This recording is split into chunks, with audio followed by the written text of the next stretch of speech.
Welcome back to my Tiny Pilates videos where I teach you individual Pilates mat exercises, and then we're going to connect them all into a beautiful Pilates mat flow, which consists, of course, out of 34 original exercises. So we're going to know them all in 30 days, because today is video number 4 in the series, exercise number 4 in the series, which is the single leg circles. So that means after today, we have 30 days until we learn the entire mat flow, and then we can just flow together. You can guys join any class in the studio, online, or do exercises all on your own, wherever you are, maybe in places like where I go, where there is absolutely no reception, right? So you can't look things up in the book, but you will already have the knowledge and you'll be able to do it anywhere. All right, so single leg circles and the dog barking. Let's close the window and continue to our exercise. One sec.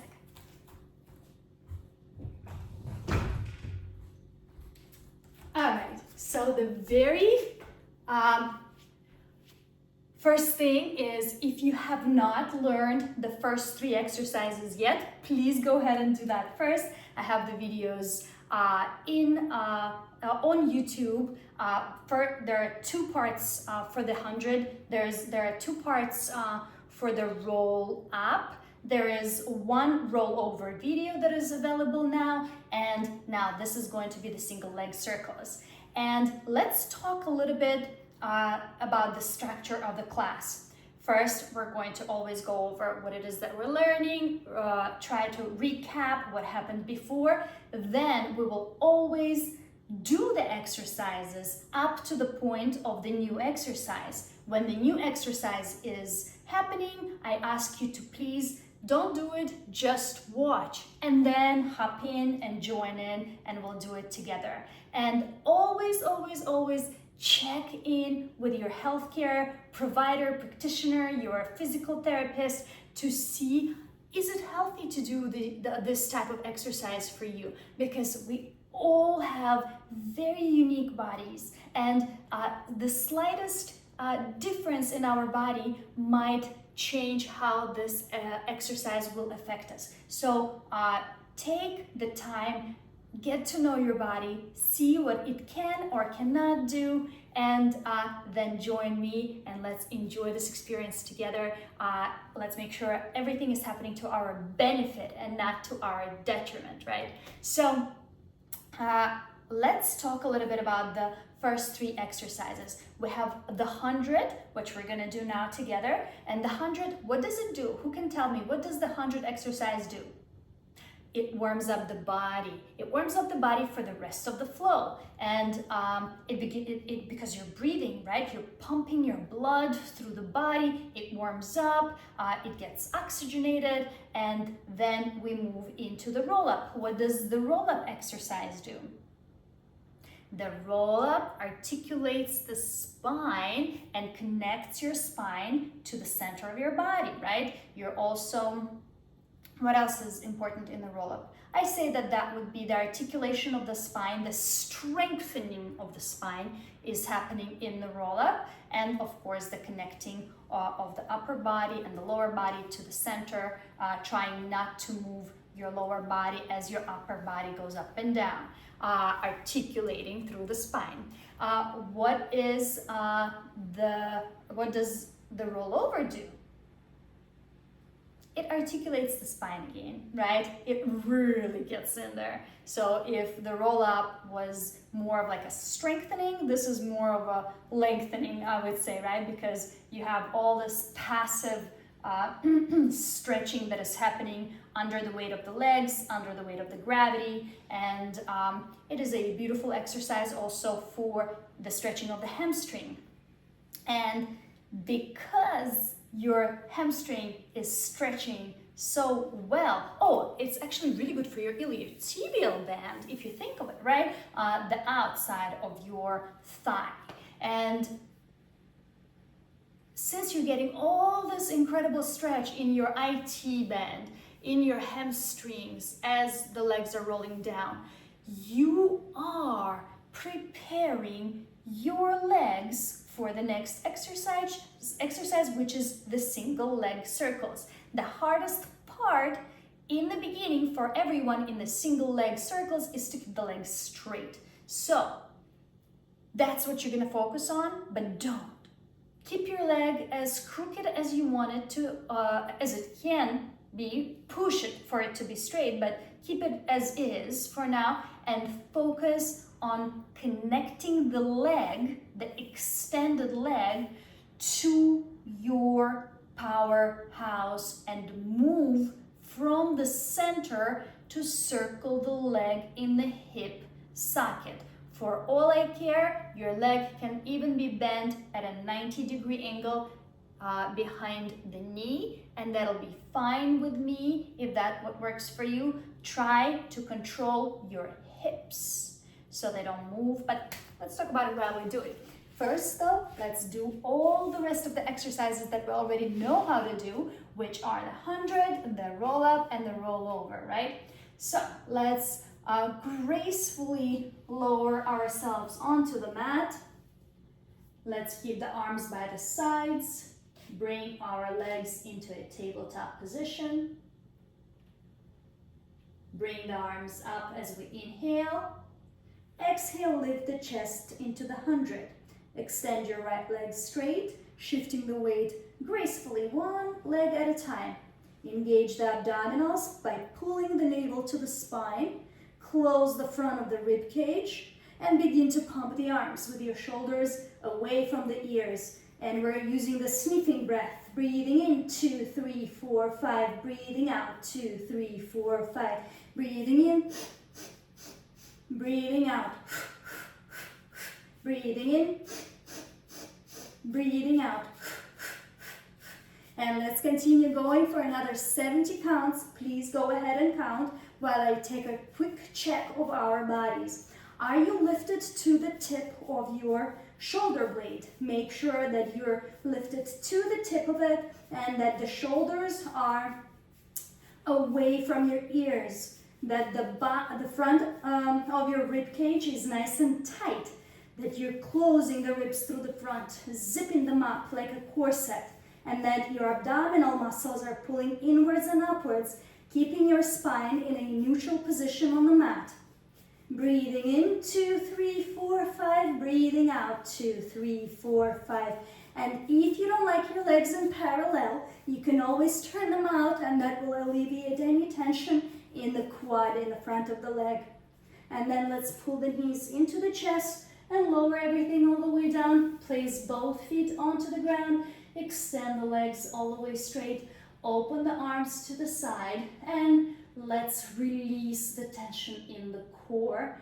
Relax the front of the body.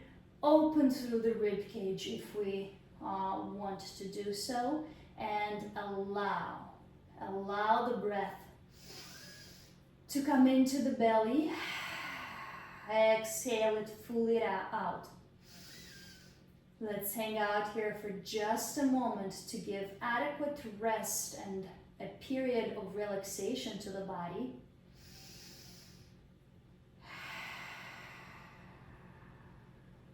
Then come back into our position where we finished, which should be just lying supine on the floor, meaning lying on our spine, our legs extended in front of us, our arms extended in front of us. From here, we're going into our second exercise on the list, which is the roll up. We're going to start by bringing the arms up and over the head. Take a stretch here, lift your spine off the mat, but then never do it again during the exercise. As we begin by bringing your spine into a neutral position.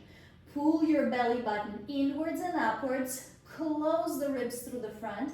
This might mean that you have to lift the arms a little bit off the ground, like I do right now. I'm not very stretched in my shoulders yet.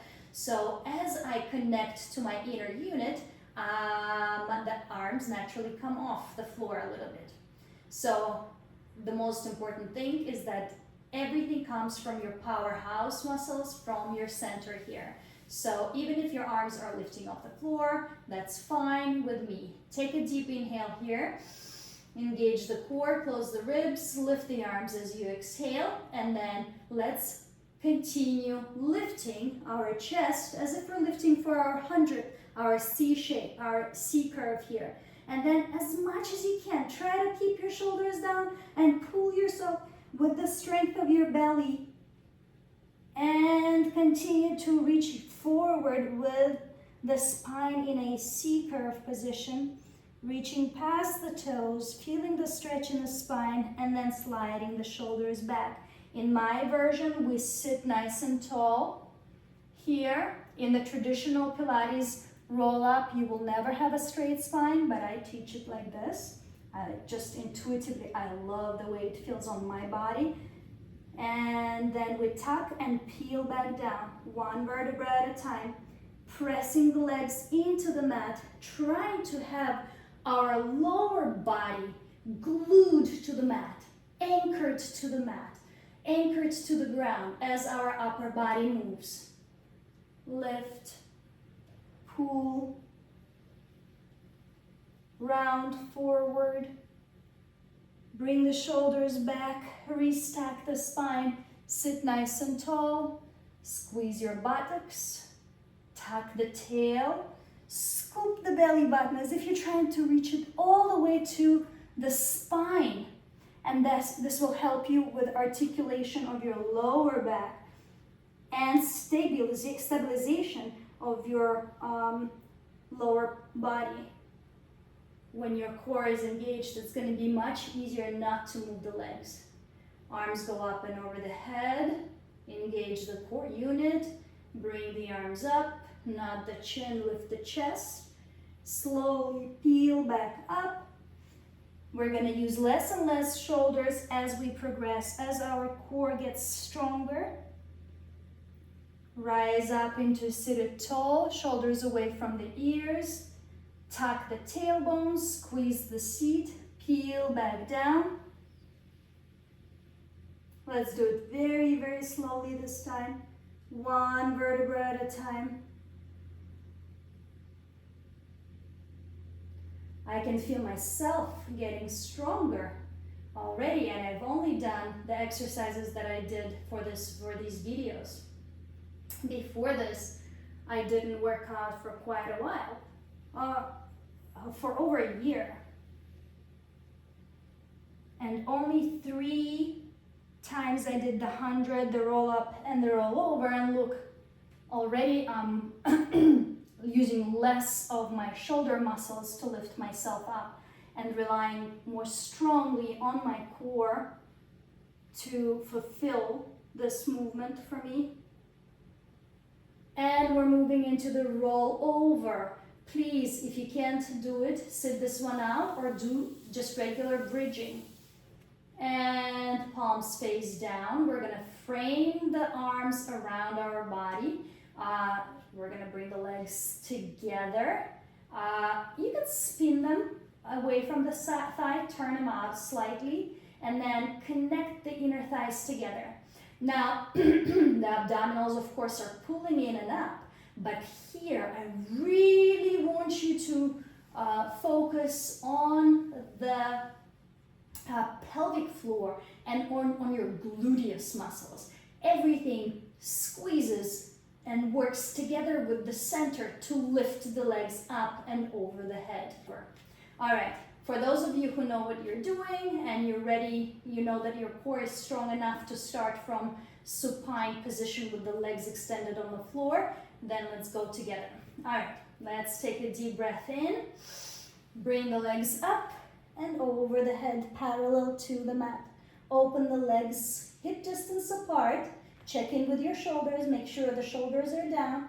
Flex both feet and then lower the spine onto the mat, articulating one vertebra at a time. Oh, this should feel really good.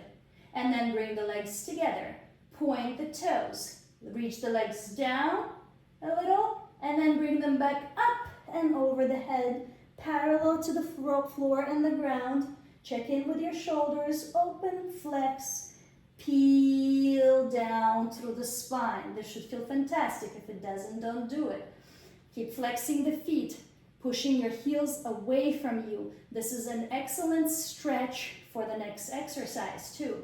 Let's complete the circle. Point the toes, lower the legs, pull your belly button in, squeeze the glutes, and then bring the legs up and over the head. Open, flex. We're gonna do 3 in each direction and peel down. And now we're going to reverse the motion of the legs. So they're going to bring them apart, flex the feet, reach the legs up and over in this position with the legs hip distance apart and the feet flexed. Then here, bring them together, point the toes, and then try to reach the knees to the chest. Peel the spine down and repeat. Legs go down, open, flex, reach up and over. Bring them together, point the toes, peel all the way down. Open, flex, up and over, parallel to the ground. Legs together. This should feel incredible in the back of the leg. And then peel all the way down. And we go into our single leg circles. Turn out here. Take one leg down. And this is your transition into single leg circles. One leg stays up and begins to circle. But I would like to go over an important little part. Because our inner thigh, our outer thigh, and our hamstring, which is the back of the thigh, is not yet strong enough, we are probably going to take all the work, and our core is not strong enough yet. We're gonna feel it all in the quad. And to avoid that, you can please turn out your leg from the hip, meaning so my legs are in parallel right now, hip distance apart, which is about a fist distance between the knees, a fist distance between the big toe and the heel. And then to turn out, I'm gonna rise myself actually. To turn out, we're gonna turn out from the hip, right? So I'm turning out from the hip.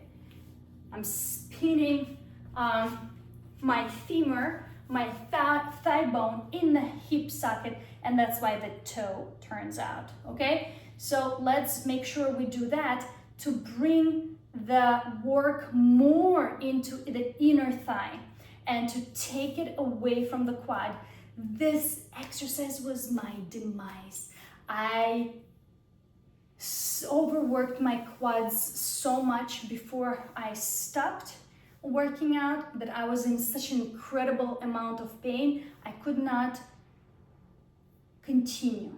I tried everything, massaging, strengthening my inner thigh, strengthening the outer thigh, but at that point, I already just needed to release the tension altogether and to restart. But a beautiful inner thigh routine, Boris Knyazev has a beautiful inner thigh routine for dancers. It's a floor routine. Make sure you apply all of the Pilates principles and their reverses while studying that technique as well. But do incorporate it, because Pilates mat does not have many exercises that are going to strengthen your inner thigh as much. Now, if you really think about it though, if you're always working in a turnout, even here, when you're doing your 100, if you're turning out, right, and then you're lowering the legs, lifting the legs, or anything, any variation of the 100, which we'll get to, then you are working the inner thigh muscle. When you're in parallel, you're mostly in your quad. So in any exercise that you think you're feeling your quad, turn out right away. Turn out from the hip socket, right? Not just from the knee or whatever.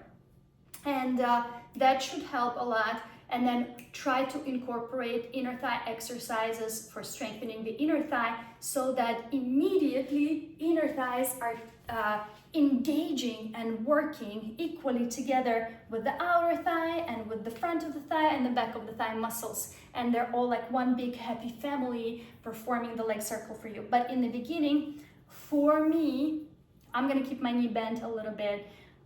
You can keep your knee at 90-degree angle, and let's just focus on stabilizing the hips through the leg, the single leg circles.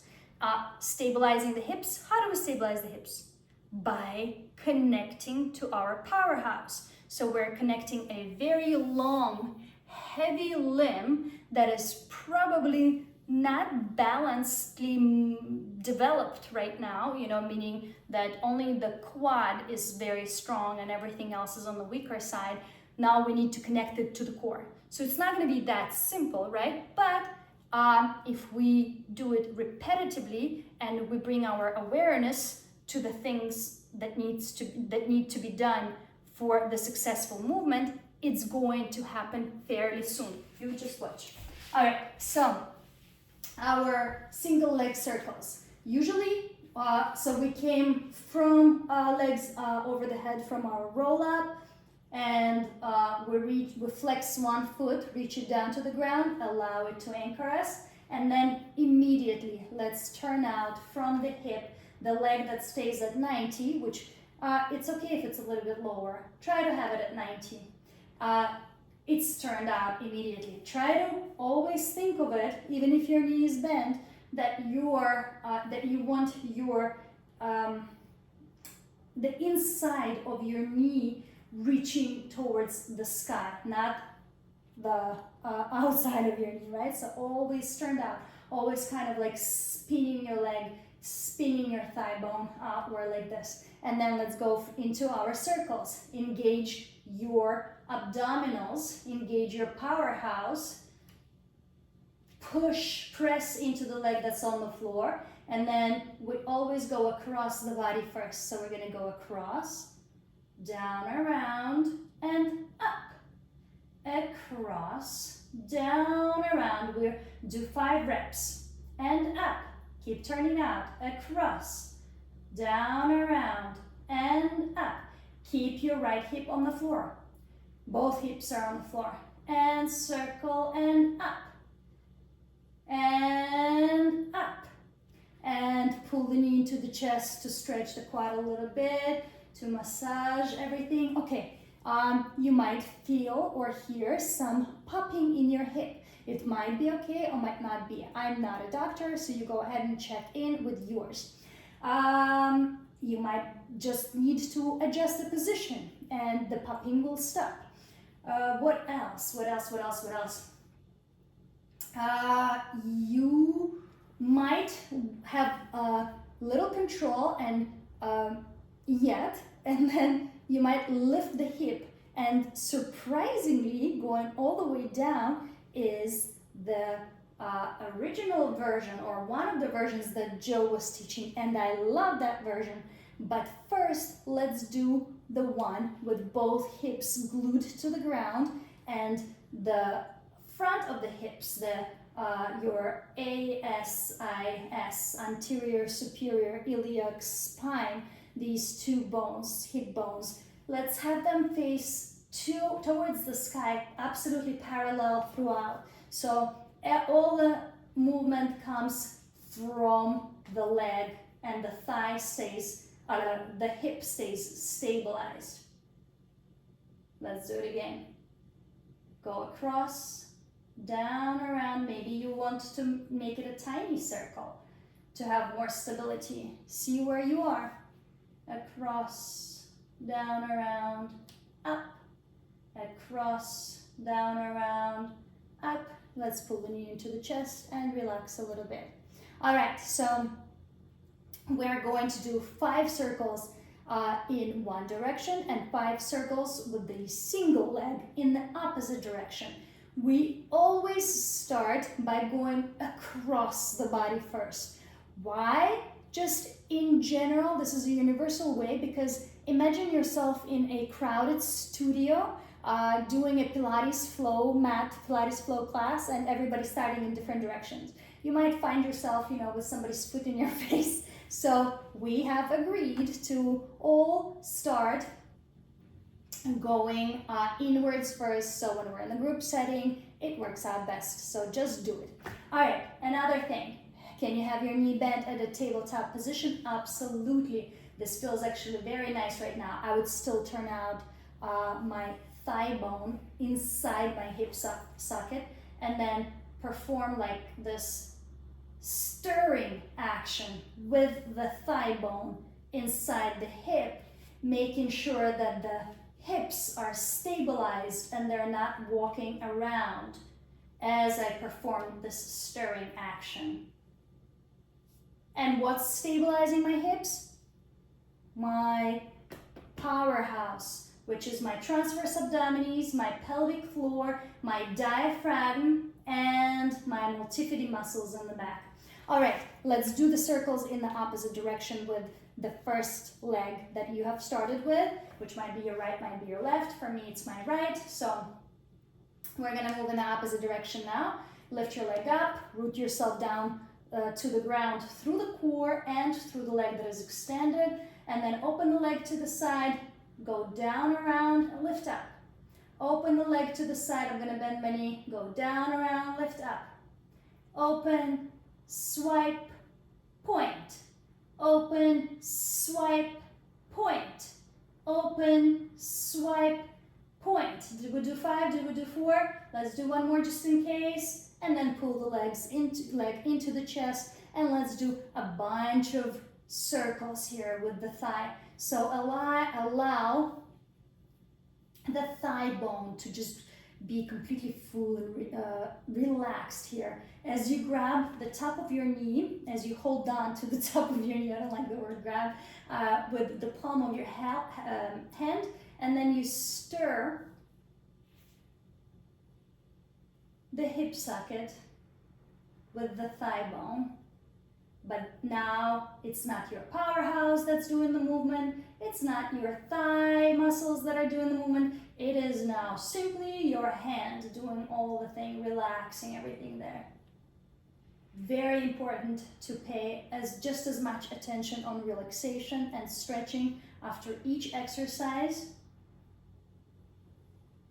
to keep things balanced.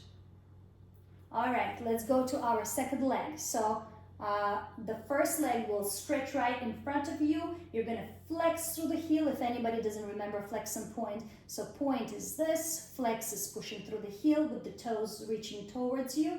So we're going to flex our first leg, our foot that was exercising first. We're gonna point the other leg and lift it up to 90, turn it out and go across the body for 5. And point, and 4, swipe, point, and 3, swipe, point, making sure both hips are staying on the ground. The action hopefully is coming from the inner unit and the inner thigh. And one more time, and let's reverse it. And open, down, around, and up, and open, down, up, open, circle, lift. Woo! I'm getting a cramp. I'm going to bend the knee. Open, down, up, open, down, up. Pull the knee into the chest. Hold it here. Feel the stretch. And then take hold of the knee with the open palm. And then begin your knee stirs, where your leg and your core are completely relaxed. You can open up through the front of the rib cage here to reverse the tension, to release the tension that was intentional during the exercise. Right now we are intentionally reversing all that and massaging the muscles of the hip socket and the inner thighs. And then pull both legs into the chest, just as so. Bring your chin into the chest and roll yourself up. And the next exercise here is going to be one of my favorite ones, one of the most fun exercises ever, which is rolling like a ball. And stay tuned for that one. I'm going to release it tomorrow. And we are now, well, actually the rolling like a ball will be the first exercise in the last 30 days, right? So know that if you are learning the rolling like a ball, you have exactly 30 days left until you learn all of the exercises in Pilates Mat Flow. How incredible is that? Guys, it's life-changing. You will see. And please don't be hard on yourself. Don't be hard on anyone else when it comes to how someone is performing an exercise. Just go ahead and start and do it. And I know it firsthand, and that's why I'm super confident, even with my body being out of shape, out of form now. I don't consider being out of shape as a bad thing. It's a balanced part of my life. It's a balanced part of anybody's life. We're in the world of duality. If you have the time that you're in form, in shape, you have to have exactly the same time as you're out of shape. And believe me, as a whole, your life is very, very balanced. So it will happen either way, whether you're going to do it deliberately or you're going to let the universe do it for you. So enjoy yourself the way you are. Enjoy, be proud of yourself for doing all these little things, for learning the work, because it is going to be that one thing that you can always come back to, just like I did, right? Now I feel like coming back into form, being back in shape, and why not? I can do it because I know what to do, and I want you to have that same freedom. All right, I love you very much. Please put a like, please put a comment, and I'll see you in the next video for our rolling like a ball. Oh, that's such a fun exercise. I can't wait.